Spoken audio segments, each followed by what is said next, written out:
बिना 7 फेरों के, बिना निकाह या बिना किसी कोर्ट मैरिज के भी लोग सरकारी रिकॉर्ड में पति पत्नी माने जा सकते हैं।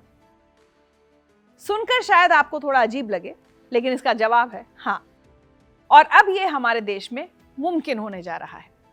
दरअसल भारत में साल 2027 में जो नई डिजिटल जनगणना होने वाली है, उसके लिए एक बहुत बड़ा और क्रांतिकारी कदम उठाया गया है।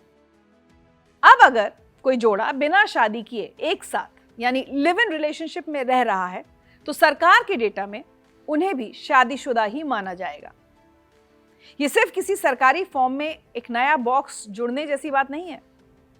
ये इस बात का सबूत है कि भारत का समाज और हमारा सरकारी सिस्टम दोनों कितनी तेजी से बदल रहे हैं। जिस लिव इन रिलेशनशिप को लेकर कल तक समाज में झिझक थी, अब देश का सबसे बड़ा आधिकारिक रिकॉर्ड उसे स्वीकार कर रहा है। लेकिन यहां कहानी में एक बड़ा ट्विस्ट भी है। ये सब जितना आसान लग रहा है, असल में वैसा है नहीं। एक तरफ तो केंद्र सरकार जनगणना में लिव इन कपल्स को आसानी से पति पत्नी का दर्जा दे रही है, वहीं दूसरी तरफ उत्तराखंड में यूनिफॉर्म सिविल कोड यानी यूसीसी लागू है, जहां लिव इन को लेकर नियम इतने सख्त बना दिए गए हैं कि गलती करने पर आपको जेल भी हो सकती है। और फिर आते हैं हमारी अदालतों के उन हालिया और बड़े फैसलों पर, जिन्होंने इस पूरे मुद्दे को आम आदमी के लिए और भी ज्यादा उलझा दिया है। ऐसे में सवाल उठता है कि आखिर देश में लिव इन को लेकर चल क्या रहा है, सरकार क्या मान रही है और कानून क्या कहता है। तो आज के इस वीडियो में हम इसी पूरी उलझन को एकदम सुलझाने की कोशिश करेंगे।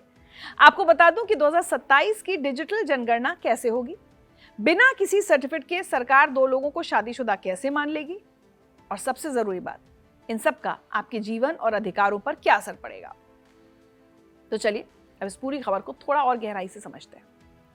सबसे पहले बात करते हैं उस नए नियम की जिसकी काफी चर्चा हो रही है। आखिर 2027 की इस डिजिटल जनगणना में ऐसा क्या बदलने वाला है।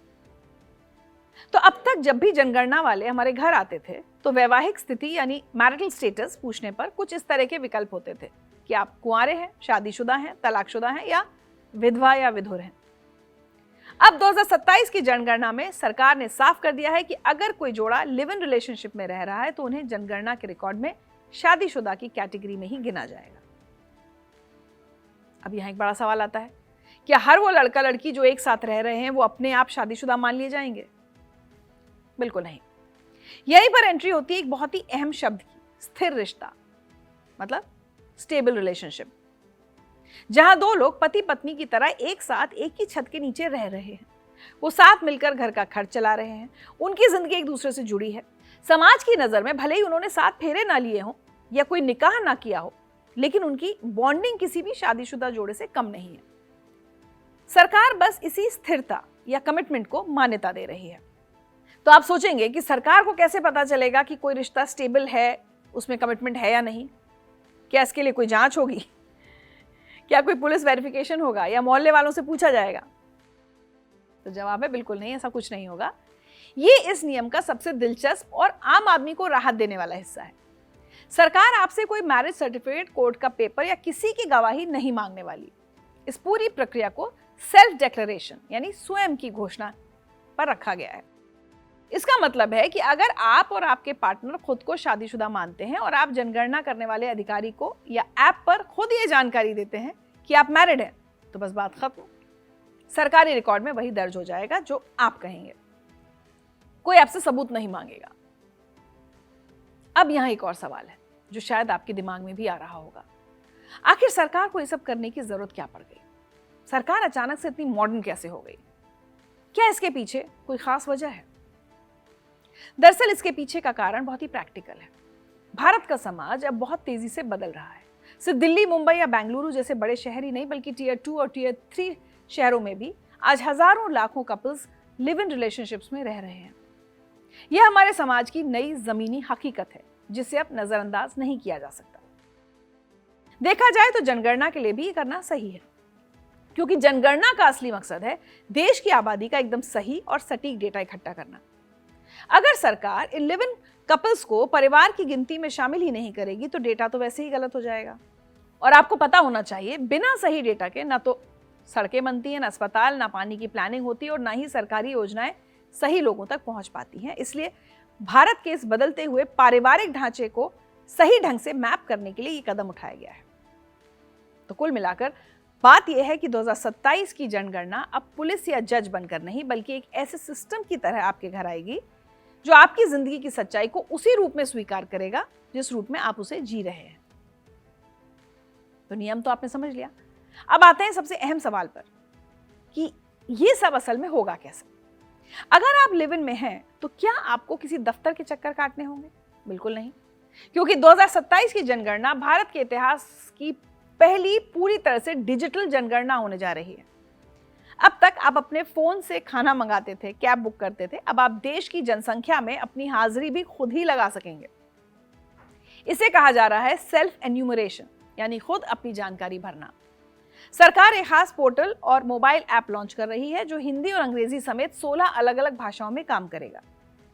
आप घर बैठे आराम से अपना और अपने परिवार का पूरा डेटा इसमें फीड कर सकते हैं। और मजेदार बात यह है कि सरकार ने इस पोर्टल के अक्सर पूछे जाने वाले सवाल यानी FAQs में लिव इन रिलेशनशिप से जुड़े सवालों के जवाब भी साफ साफ दिए हैं, ताकि किसी को कोई कंफ्यूजन ना रहे। लेकिन ये पूरी प्रक्रिया एक दिन में खत्म नहीं होगी।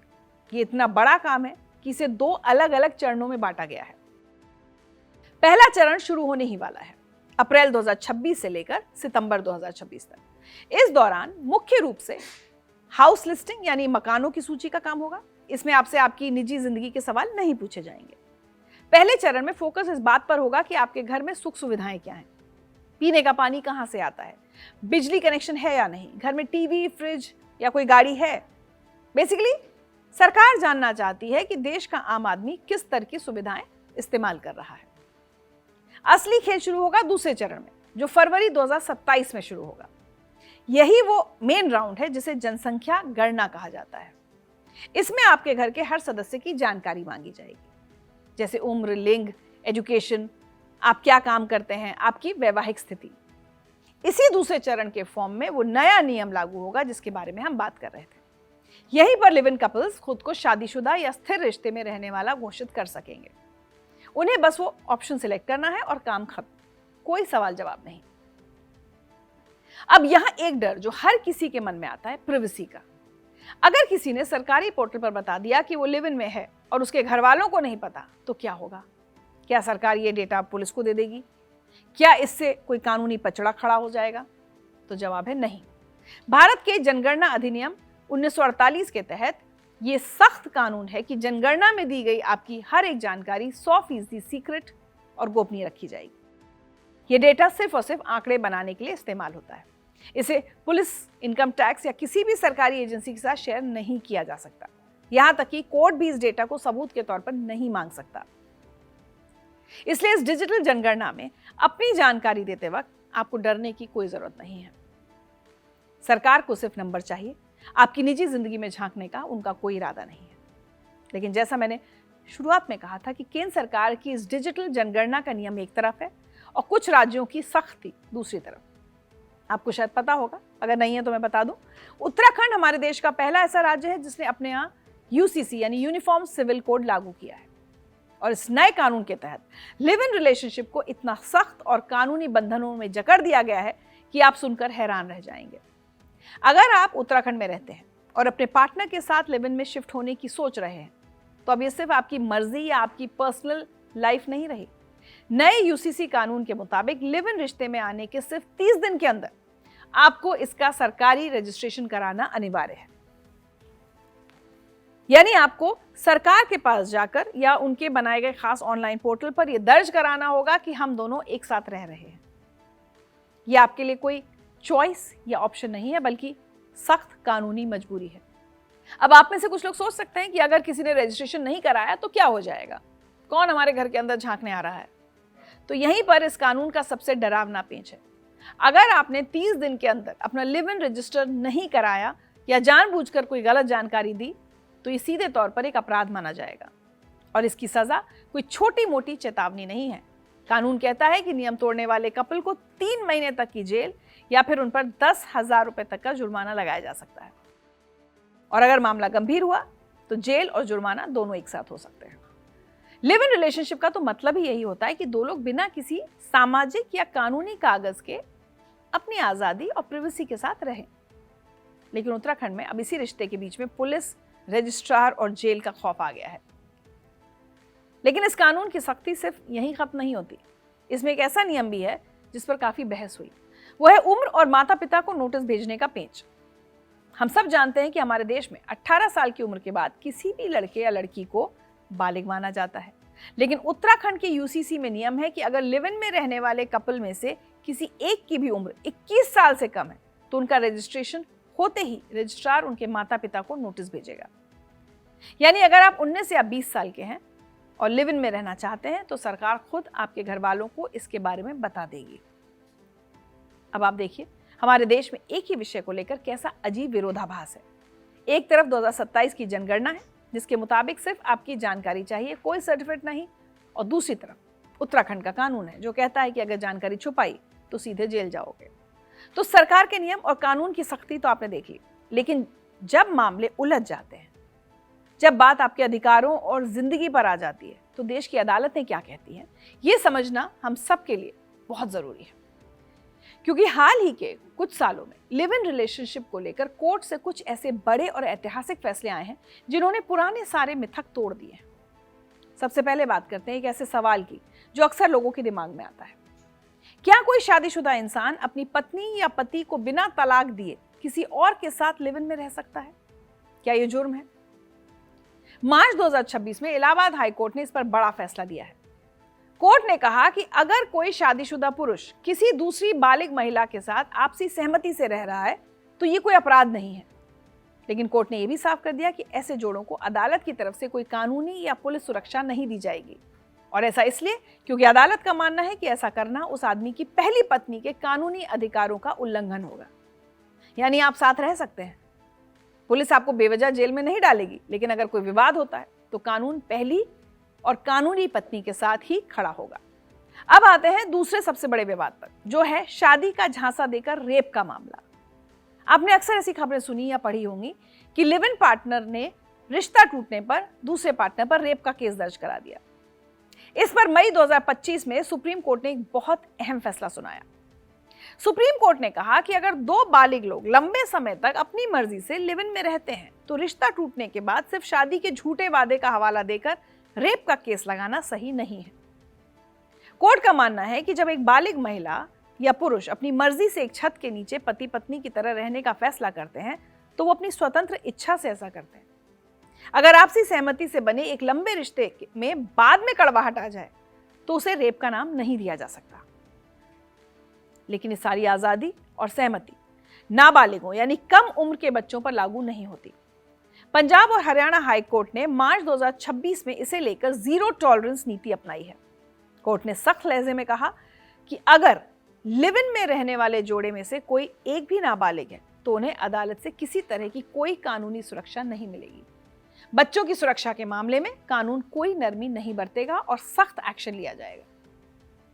अब एक आखिरी और सबसे प्रैक्टिकल सवाल, अगर दो बालिग लोग अपनी मर्जी से लिव इन में रहना चाहते हैं लेकिन उनके परिवार वाले या समाज उनके खिलाफ है और उन्हें जान का खतरा है तो वो क्या करें?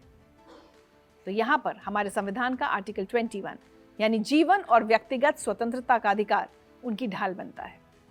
आज के समय में तकनीकी और प्रशासनिक सुधारों ने इसे और भी आसान कर दिया है।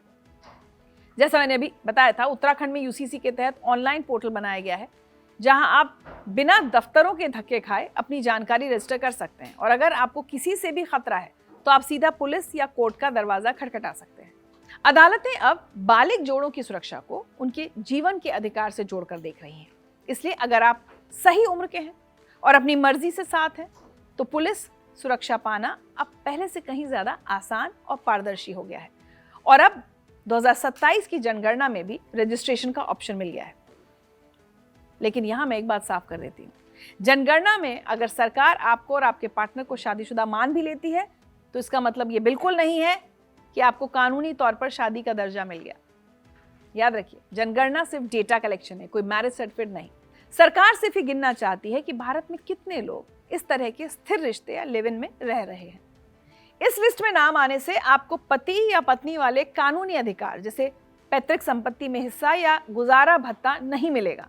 उसके लिए आपको देश के शादी और परिवार वाले कानूनों के दायरे में आना होगा। तो कुल मिलाकर तस्वीर यह है कि केंद्र सरकार समाज की नई सच्चाई को बिना किसी सबूत के अपने डेटा में शामिल कर रही है। वहीं उत्तराखंड की सरकार इसे कड़े कानून और जेल के डर से कंट्रोल करना चाहती है और हमारी अदालतें हर रोज नए फैसलों से इनके बीच का रास्ता निकाल रही हैं। मेरा काम आपको हर पहलू की सही जानकारी देना है, लेकिन अब बारी आपकी है।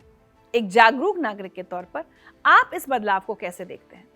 क्या आपको लगता है कि लिव इन कपल्स को जनगणना के आधिकारिक रिकॉर्ड में पति पत्नी के तौर पर शामिल करना हमारे समाज के लिए सही कदम है, या फिर लोगों के निजी रिश्तों को सरकारी फाइलों और डेटा से दूर ही रखना चाहिए? अपनी राय कमेंट सेक्शन में लिखकर हमें जरूर बताएं और अगर आपको ये वीडियो और जानकारी अच्छी लगी हो तो इसे अपनों के साथ शेयर करें और ऐसे ही उलझे हुए कानूनी और सामाजिक मुद्दों को आसान भाषा में समझने के लिए कड़क को सब्सक्राइब भी कर लीजिए।